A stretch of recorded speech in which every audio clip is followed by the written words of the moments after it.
Messalina, a mulher que dominou Roma nas sombras. Enquanto Roma acreditava estar sob o comando de um imperador, a corte era governada por uma mulher com um apetite que nem o poder conseguia saciar. Marcelina, jovem, linda, perigosa, esposa de Cláudio e amante de meia Roma. Ela seduzia senadores, humilhava rivais e organizava banquetes que terminavam em orgias e execuções, mas tudo em silêncio, tudo nas sombras. O enigma de Messalina. Como uma mulher conseguiu dobrar o império mais poderoso do mundo aos seus desejos? Quem era essa figura que encantava e destruía com a mesma facilidade? E o mais perturbador, por que ninguém teve coragem de detê-la até ser tarde demais? Hoje você vai entrar nos corredores mais obscuros do Palatino, onde a política era feita com beijos, punhais e mentiras. E vai descobrir que em Roma o maior perigo nem sempre vinha dos exércitos, mas a cama de um imperador. Parte 1. A mulher por trás do trono. O poder inesperado. Roma já estava acostumada com imperadores cruéis, com generais ensanguentados, com tiranos que mandavam matar por capricho. Mas o que Roma não estava pronta era para uma mulher como Messalina. Armas invisíveis. Ela não empunhava espadas, não comandava legiões, nem gritava discursos no Senado. E mesmo assim o império mais poderoso da terra se curvava diante dela, de joelhos, de olhos baixos, de alma rendida. Magnetismo fatal. Messalina tinha algo que nenhum homem no poder conseguia controlar. Um magnetismo que transformava luxúria em política, desejo em arma, sexo em domínio. O casamento imperial.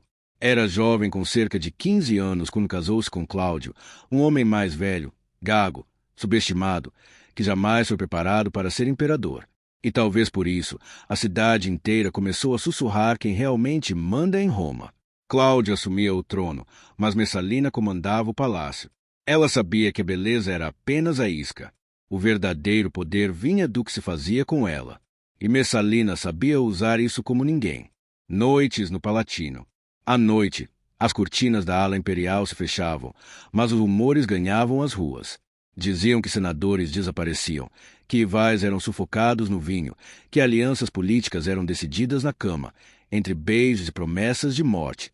E mesmo assim, ninguém ousava acusá-la em voz alta, porque Messalina podia ser tudo, menos burra. Ela não agia sozinha, manipulava nomes, forjava documentos, recompensava aliados, destruía reputações. Roma estava cega, mas ela via tudo. E aí vem a pergunta que vai assombrar toda essa história. Até onde pode ir o poder de uma mulher quando ninguém ousa enfrentá-la? E o que acontece com o império quando seu trono é governado por luxúria, silêncio e chantagem? Prepare-se para mergulhar na parte mais oculta da história romana. Porque isso é só o começo. Parte 2. O Palácio do Desejo e do Medo. De fora, o Palatino era majestoso. Colunas de mármore branco, jardins imensos, estátuas dos deuses espalhadas por todos os lados. Mas à noite ele se transformava num labirinto de sussurros, corpos e conspirações. Era ali que Messalina tecia sua teia, não com discursos ou batalhas, mas com convites sussurrados, olhares demorados e portas que se fechavam no escuro.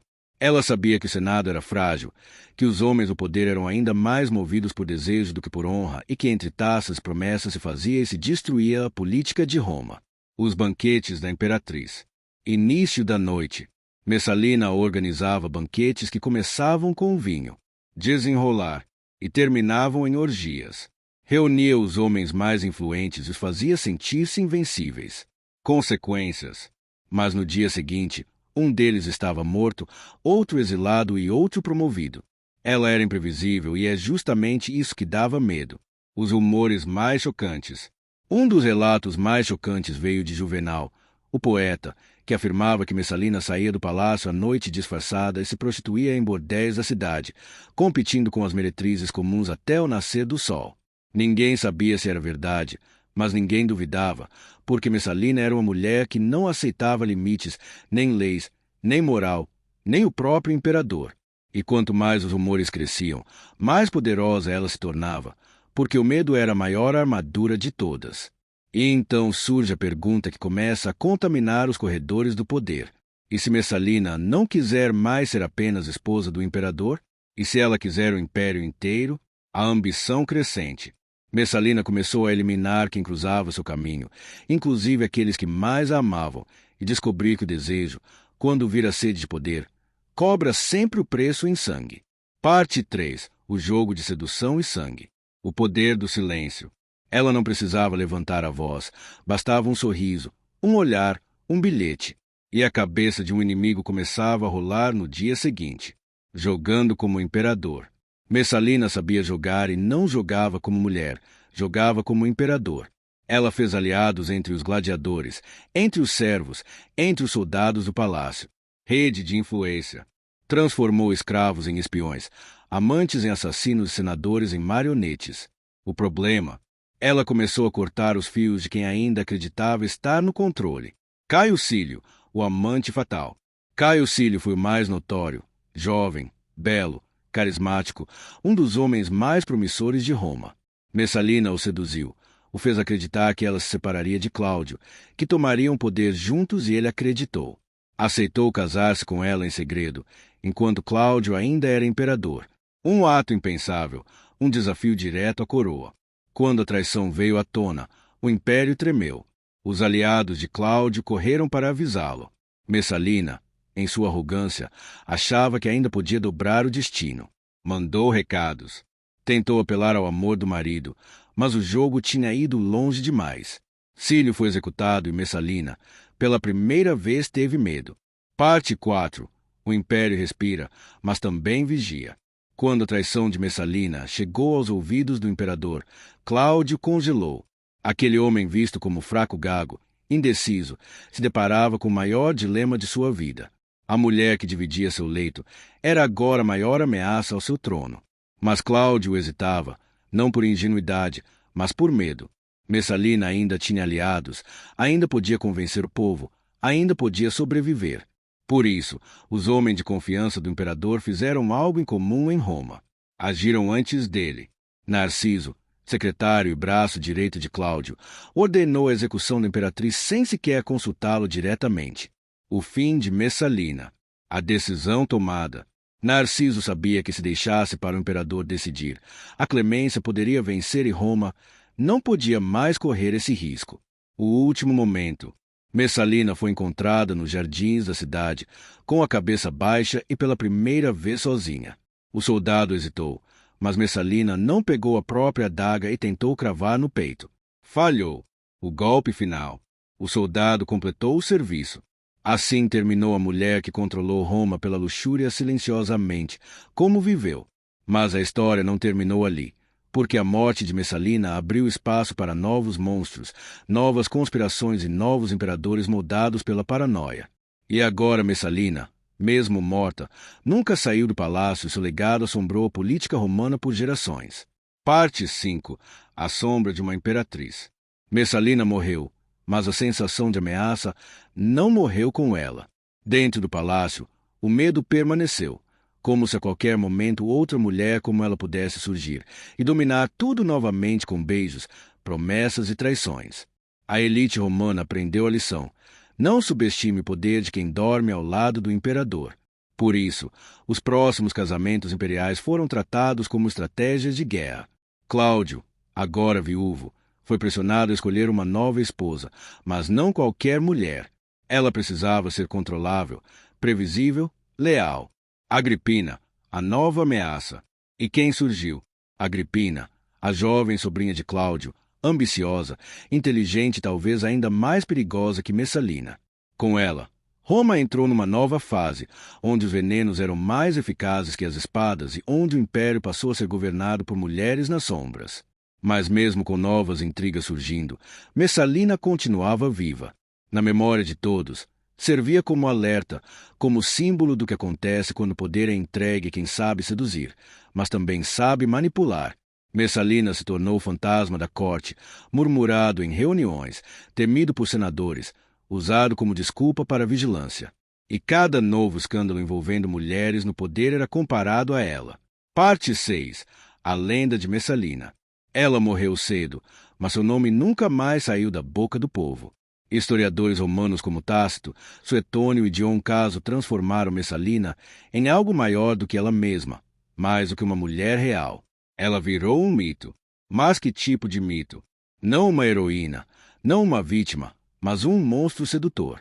Para muitos escritores, Messalina era o símbolo da decadência moral de Roma, uma metáfora viva para tudo que estava errado com o império, o luxo desenfreado, a traição política, a corrupção do sexo, a submissão do poder masculino ao desejo feminino, a construção do mito, histórias exageradas.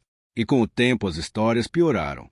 Diziam que ela organizava competições de prazer com prostitutas, que tramava golpes de Estado no leito conjugal, que ria enquanto homens morriam por sua causa. Propósito político. Mesmo que muitas dessas histórias tenham sido exageradas ou forjadas, elas serviam a um propósito: ajudar o império a se livrar da culpa. Não foi Cláudio que falhou, não foram os senadores que se omitiram, foi Messalina. Questionamentos. Ela era a causa, ela era a tempestade. Mas quanto disso era real? Quanto era invenção? E mais importante, por que Roma precisava que essa mulher fosse um demônio e não apenas uma figura trágica? Agora vamos mergulhar nas entrelinhas da história. Você vai descobrir o que Messalina realmente fez, o que fizeram com sua memória. Porque toda lenda tem um preço e todo império precisa de um bode expiatório. Parte 7. A verdade escondida. Messalina foi mesmo a mulher mais depravada da Roma antiga ou apenas o alvo perfeito de uma máquina de propaganda desesperada? Quando analisamos friamente os relatos dos historiadores da época, algo salta aos olhos. Todos os registros sobre Messalina foram escritos por homens, com décadas de distância dos eventos. Homens que serviam imperadores posteriores, homens que detestavam mulheres com poder, homens que escreviam não só com tinta, mas com rancor, medo e conveniência política. Pense bem, se Messalina fosse tão descontrolada, tão escandalosa, tão pública em seus abusos, como teria durado tanto tempo no poder? Questionando a história oficial. Porque Cláudio, um homem inteligente, ainda que tímido, teria tolerado suas ações. Talvez ela fosse sim ambiciosa, talvez manipuladora. Mas será que não era apenas mais uma jogadora política num mundo onde todos jogavam? E se no fim Messalina foi vítima de algo ainda mais cruel do que a morte, a condenação eterna pela pena dos que venceram? Muitos estudiosos modernos hoje questionam a veracidade das festas descritas, o número de amantes, as orgias públicas e os concursos de prostituição. Muito disso soa como moralismo projetado, como uma maneira de fazer o povo esquecer suas próprias falhas e concentrar tudo em uma mulher que já não podia mais se defender. O que nos leva a uma reflexão. Se Messalina tivesse sido homem, os mesmos atos seriam vistos como estratégia. Parte 8. A verdadeira Roma de Messalina. Imagine viver em um palácio onde cada olhar pode ser um aviso e cada sussurro um prenúncio de morte. Essa era a Roma de Messalina. Ela não apenas sobreviveu a esse ambiente por anos, ela dominou. Por trás da imagem de uma mulher devasta havia uma estrategista afiada. Messalina entendia de alianças. Sabia quem apoiar, quem eliminar, quem seduzir, e quando ela ajudou Cláudia a consolidar seu poder. Eliminou adversários políticos, disfarçando conspirações de escândalos sexuais, e manipulava o Senado com um toque de charme e uma ameaça velada. Mas o mais assustador é que ela fazia tudo isso sem cargos oficiais, sem armadura, sem exército, só com influência, só com a palavra. Conclusão: a mulher que dominou o império e pagou por isso. Poder nas sombras. Messalina não governou como imperatriz. Ela reinou como um espectro nas sombras do poder. Gênio político. Enquanto muitos a chamam de devassa, outros a veem como um gênio político. Enquanto historiadores condenam seus excessos, a verdade é que ela sobreviveu onde muitos tombaram. Legado inesquecível. No fim, sua maior arma foi também sua sentença: o poder de manipular corações e derrubar impérios com um sorriso. E Roma, a cidade que a criou e a destruiu, nunca mais teve uma mulher tão temida, nem tão inesquecível. E se você também quer carregar um símbolo de poder, beleza e audácia, descubra a coleção inspirada nas mulheres mais lendárias do Império, na loja Roman Life, onde a história revive em cada detalhe. Se você achava que conhecia Roma, é porque ainda não conhecia Messalina.